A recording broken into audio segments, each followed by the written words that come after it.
नमस्कार, आप देख रहे हैं 9 भारत समाचार। नमस्कार, आप देख रहे हैं 9 भारत समाचार। मैं हूं नेहा राठी। आइए देखते हैं आज की बड़ी खबर। बिजनौर में आजाद समाज पार्टी की सत्ता परिवर्तन यात्रा का आगाज जोरदार तरीके से हुआ। नगीना लोकसभा से सांसद चंद्रशेखर आजाद ने बिजनौर पहुंचकर कार्यकर्ताओं और समर्थकों को संबोधित किया, जिसके बाद उन्होंने सत्ता परिवर्तन रैली निकाली। सांसद चंद्रशेखर आजाद ने अपने संबोधन में सामाजिक न्याय, संविधान की रक्षा, युवाओं को रोजगार, शिक्षा व्यवस्था में सुधार और बहुजन समाज की भागीदारी जैसे मुद्दों को प्रमुखता से उठाया। उन्होंने कहा कि सत्ता परिवर्तन यात्रा का उद्देश्य जनता की आवाज को बुलंद करना और आम लोगों के मुद्दों को सरकार तक पहुंचाना है। इस दौरान बड़ी संख्या में पार्टी कार्यकर्ता और समर्थक मौजूद रहे। संबोधन के बाद सांसद चंद्रशेखर आजाद के नेतृत्व में सत्ता परिवर्तन रैली निकाली गई, जिसमें हजारों की संख्या में लोगों ने भाग लिया। रैली के दौरान समर्थकों ने पार्टी के समर्थन में जमकर नारेबाजी की और यात्रा के उद्देश्य को जन जन तक पहुंचाने का संदेश दिया। गौरतलब है कि सत्ता परिवर्तन यात्रा को लेकर सुबह पुलिस प्रशासन और सांसद चंद्रशेखर आजाद के बीच स्थिति को लेकर चर्चा हुई थी। बाद में प्रशासन की अनुमति मिलने के बाद वह बिजनौर पहुंचे और निर्धारित कार्यक्रम में शामिल हुए।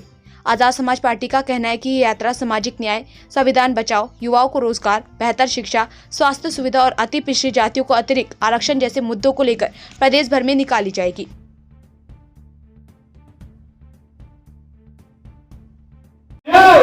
आपने मुझे नगीना से दिल्ली भेजने का काम किया। मैं वचन देके कहता हूं, 8 महीने का संघर्ष और है। उस 8 महीने के बाद फिर आप मुझसे कहना कि हमारे गांव में हमारा भाई नहीं पहुंच पाया। एक एक गांव को मैं दोबारा से जाके उनका शुक्रिया अदा भी करूंगा, उनके काम भी कराने के लिए पूरी ताकत लगाऊंगा। इन 8 महीनों में क्या होगा? इन 8 महीनों में आपकी ताकत कई गुना बढ़ेगी। और मैं आज कहता हूं, यह ऐतिहासिक जंग है ना, गवाह है कि उत्तर प्रदेश नगीना से चलेगा। मेरी बात को आप याद रखना, मेरी बात को लिख लो। आज क्या नहीं हुआ? आज क्या नहीं हुआ? पहले हमारे सीनियर लीडर्स को डिटेन किया गया, घर पे पुलिस ने बंधक बनाए।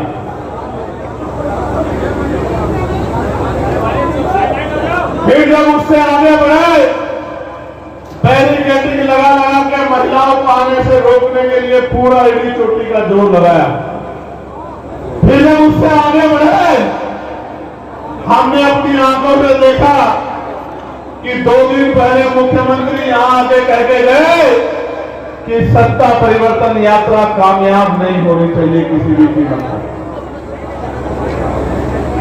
और फिर हमने देखा कि हमारे सामने ही हमारे लोगों ने अपनी खून पसीने की कमाई से जो बोर्ड लगा के जो तैयारियां की थी, उन बोर्ड को हटाने का पूरा काम किया गया। हमने अपनी आंखों से देखा, हमने अन्याय भी देखा, अपमान भी देखा अपनी आंखों से।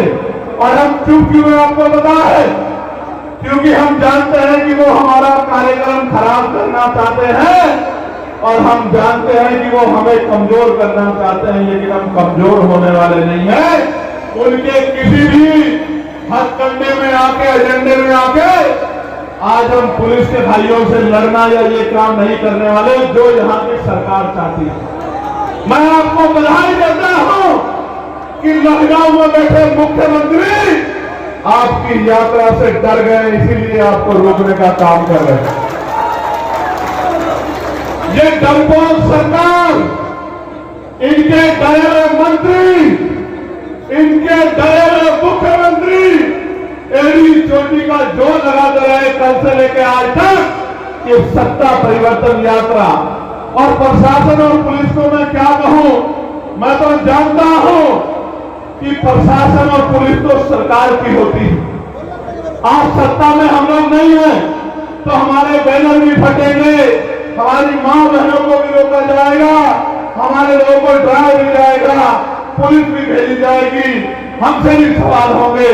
हम हर एक सवाल का जवाब देंगे, जमीन पर उतर के देंगे, अपने खून से सींच के देंगे, क्रांति से देंगे, लेकिन रुकने वाले नहीं। ये बात मैं आपको बताना चाहता हूं।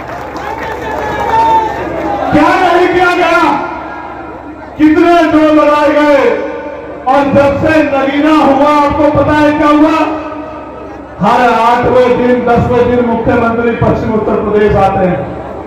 क्योंकि वो कहते थे 2014 में कि हम गुजरात मॉडल बनाएंगे, गुजरात मॉडल। उनके लोगों को समझ आ गया कि गुजरात मॉडल क्या है। और मैं आज आपसे कह रहा हूं कि हम उत्तर प्रदेश में नगीना मॉडल, देश में नगीना मॉडल लागू करेंगे। क्या है नगीना मॉडल? नगीना मॉडल वो है जो अपने हक अधिकारों के लिए लड़ना जानते हैं, जो अन्याय का मुकाबला करना जानते हैं, जो जुल्म के खिलाफ बगावत करना जानते हैं और जो जुल्म का मुकाबला सीना तान के करना चाहते हैं, वो है नगीना। प्यारे साथियों, मैं तो जब तक जीऊंगा इस कंज को उतारता रहूंगा, मगर मैं आज आपसे कुछ कहना चाहता हूं।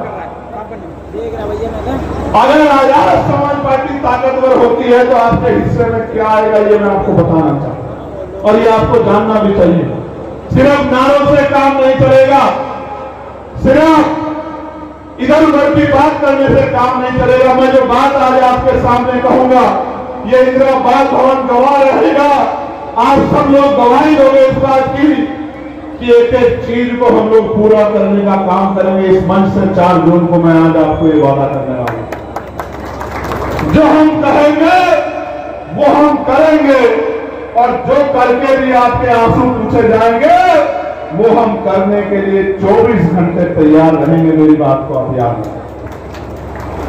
मैं नगीना में ना नेता कल था ना आज हूं।